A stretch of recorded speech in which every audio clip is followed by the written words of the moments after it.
Anne Affleck died on June 2nd, 2026. She was 83 years old. Her family didn't tell anyone for almost 2 months. Not publicly, not to the press, not to the world that has spent decades following her son's careers.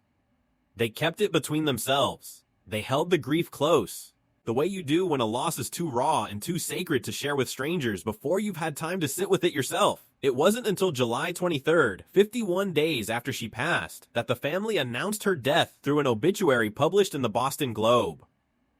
51 days of grieving privately, of waking up every morning in a world where their mother no longer existed, and not saying a word about it publicly.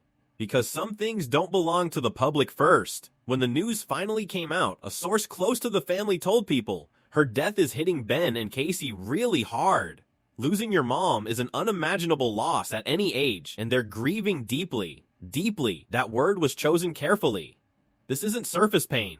This is the kind of grief that goes all the way down. In December 2025, Chris was diagnosed with pancreatic cancer. Her doctors told her she had approximately 6 months to live. Pancreatic cancer is one of the cruelest diagnoses medicine delivers. It moves fast, it rarely gives warning, and by the time it's found, it has usually already gone too far. She was 83. She had lived a full, extraordinary life. And still, 6 months is not enough time. It is never enough time. But Anne Affleck was not someone who spent those 6 months looking backward. She was not someone who collapsed under the weight of a prognosis. She set her eyes on something specific, something she needed to reach.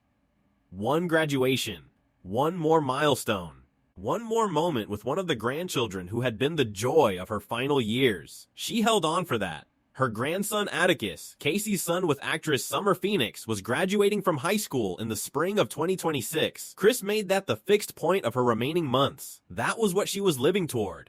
Think about what that takes. A body that is failing. A diagnosis that has given you a deadline. Pain that most of us cannot imagine. And instead of retreating, instead of giving yourself permission to let go, you hold on. Because there is a teenager you love who is about to walk across a stage. And you need to be in that audience. On May 31st, 2026, Anne Affleck sat with her family and watched Atticus graduate. She made it. She was there. She held her son's hand. She watched her grandson. She witnessed one more milestone among the young people who had given the last 2 decades of her life their shape and their meaning. 2 days later, she was gone. Her obituary read, "She died peacefully in her sleep." 2 days later. Peacefully. In her sleep. After getting everything she asked for, a death certificate obtained by People revealed that Chris suffered cardiopulmonary arrest while visiting her son's residence in Los Angeles. Pancreatic adenocarcinoma was listed as a condition that contributed to her death. She was at her son's home, not a hospital, not a facility, at home, with family around her. There is something unbearably tender about that.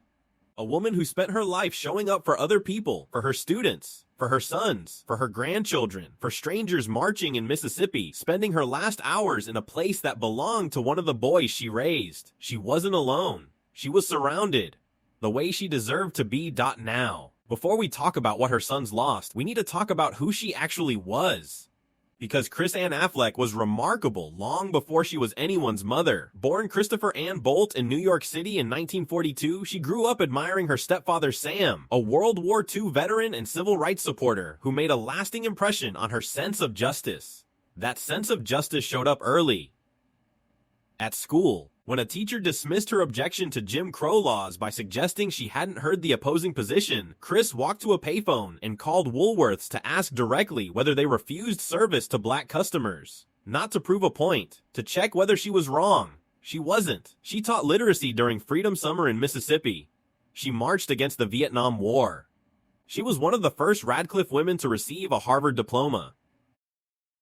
A Harvard diploma. That credential could have opened doors to law, to business, to everything the world considers valuable. She chose a classroom. She taught 5th and 6th grade in the Boston public school system for 35 years. Her obituary captured her philosophy. Every student, whether just arrived from Haiti or Cambridge upper crust, was a cherished citizen of her classroom republic, equal to each other and to herself.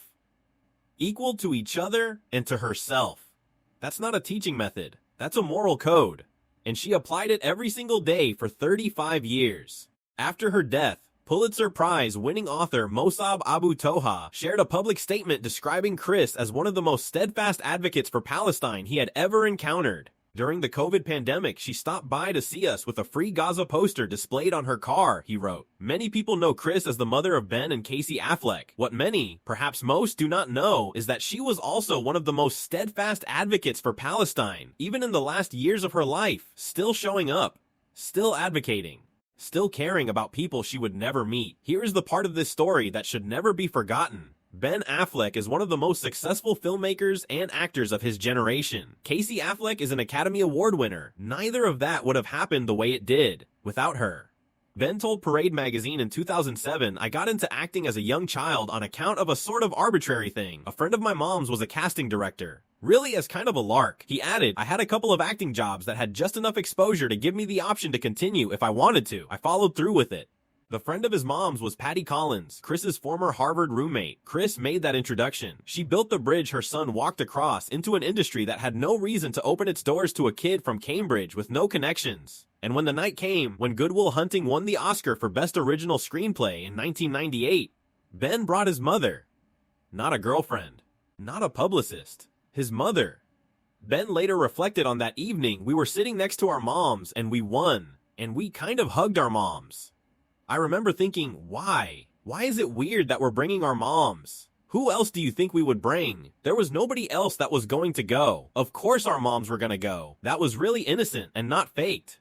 Of course our moms were gonna go. That sentence contains everything. The way she raised them. The way they saw her. The fact that on the biggest night of their professional lives, the most natural thing in the world was to have her sitting right there. Her obituary described her 5 grandchildren, Indiana, Violet, Atticus, Finn, and Sam, as the animating force of her last 2 decades.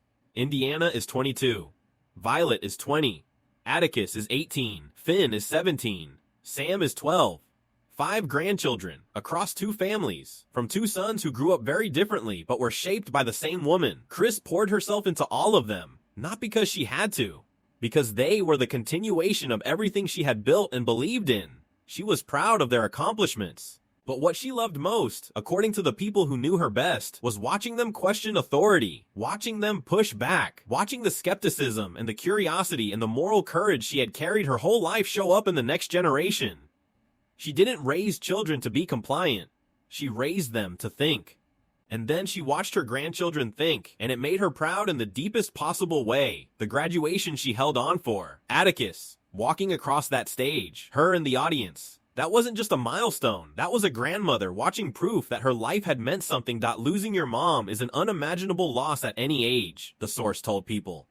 But they're surrounded by an incredible support system, and their kids have been a real source of comfort and strength during this heartbreaking time. The family is leaning on one another, and they'll get through it together. Ben is 53. Casey is 50. Men who have won awards and built careers and lived lives that most people only dream about. And right now, they are 2 brothers who lost their mother. And everything else falls away when that happens.